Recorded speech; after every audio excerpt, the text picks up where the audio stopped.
యాదాద్రి భువనగిరి జిల్లా కలెక్టర్ కార్యాలయంలో ఏప్రిల్ 14 మహనీయుల జయంతి వేడుకలను ఘనంగా నిర్వహించేందుకు సన్నాహక సమావేశం జరిగింది.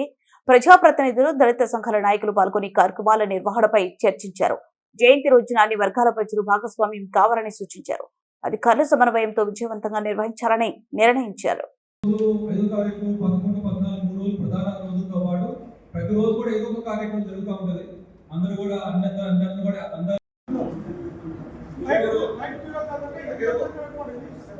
లేదు, ఇప్పుడు మనకు దరఖాస్తు లోపల ఇన్కమ్ సర్టిఫికేట్ ఉంటే ఇన్కమ్ సర్టిఫికేట్ తీసేవాలి. లేదు, మనది తెల్ల రేషన్ కార్డు ఉంది కాబట్టి రేషన్ కార్డు తోటే సరిపోతుంది. మీకు ఇక్కడ ఎటువంటి ఇబ్బంది లేదు. ఇప్పుడు ఈసారి ఆన్లైన్ లో ఆ విధంగా మనం ఇవ్వడం జరిగింది.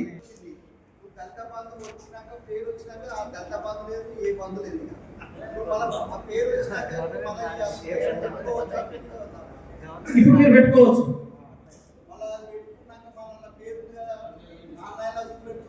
ఎవరికైతే మేము ఈ స్కీమ్ను అమలు పరిచి డబ్బులు పంపిణీ చేసి వాళ్ళు యూనిట్లు పెట్టుకోవడానికి ఎవరో వారికి మాత్రం వారి కుటుంబ సభ్యులకు ఎవరికి కూడా ఆన్లైన్ నందు రిజిస్ట్రేషన్ జరగదు.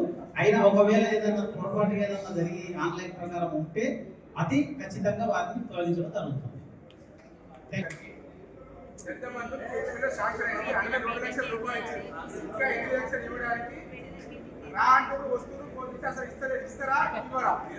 అయితే మీరు చెప్పినది మా దృష్టిలో కూడా ఉన్నది. ఎవరికైతే అప్పుడు ఎలక్షన్ రావడం వలన కొంతవరకు ఏదైతే గ్రౌండ్ చేసినామో చేయడం జరిగింది. ఇప్పుడు వాటిని మేము చేస్తున్నాము. ప్రభుత్వం నుంచి మనకు ఇచ్చిర్రు, ఇన్స్ట్రక్షన్స్ ఇచ్చారు కాబట్టి మేము చేస్తున్నాము. కానీ ఏంటంటే ఇప్పుడు ఇలాంటి సమస్యలు ఏదైనా ఉంటే మీరు దయచేసి నాకు ఫోన్ ద్వారా కానీ లేదంటే మన కార్యాలయానికి వచ్చి మీరు తీర్చుకోవాలని కోరుతున్నాం. ఎందుకంటే ఇది మనకు మనం ఇక్కడ మాట్లాడేది ఏంటంటే రేపు జరగబోయే మీరు ఇచ్చేటువంటి సహకారం వస్తుందని నేను కోరుకుంటా ఉన్నా.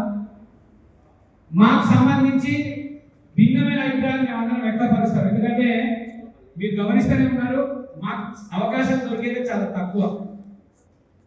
ఈ దొరికిన అవకాశంలో మాకు అడుగుతున్న ఉబ్బసం అంతా మీకు చెప్పాలనే ప్రయత్నం చేస్తూ ఉంటాం.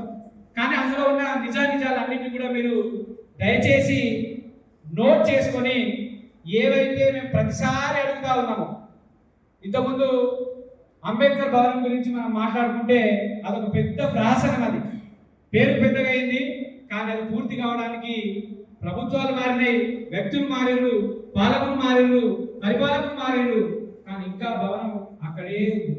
సో ఇటువంటి వాటిపైన ఇది మీరు సూచన అడిగారు కాబట్టి మేము సూచన మీకు చేస్తా ఉన్నాం.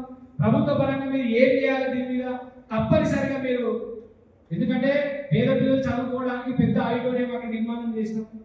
కనీసం అందులో కావాల్సిన కనీస సౌకర్యాలకు సంబంధించి వి నోటీస్ ఎవ్రీ టైం, మరి ఇంప్లిమెంటేషన్ మాత్రం ఎక్కడో సుదూరంగా ఆగిపోతూ ఉంటుంది.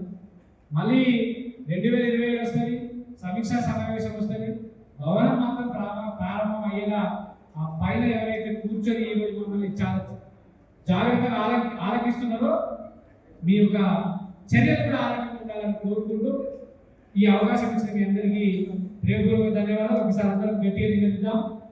జై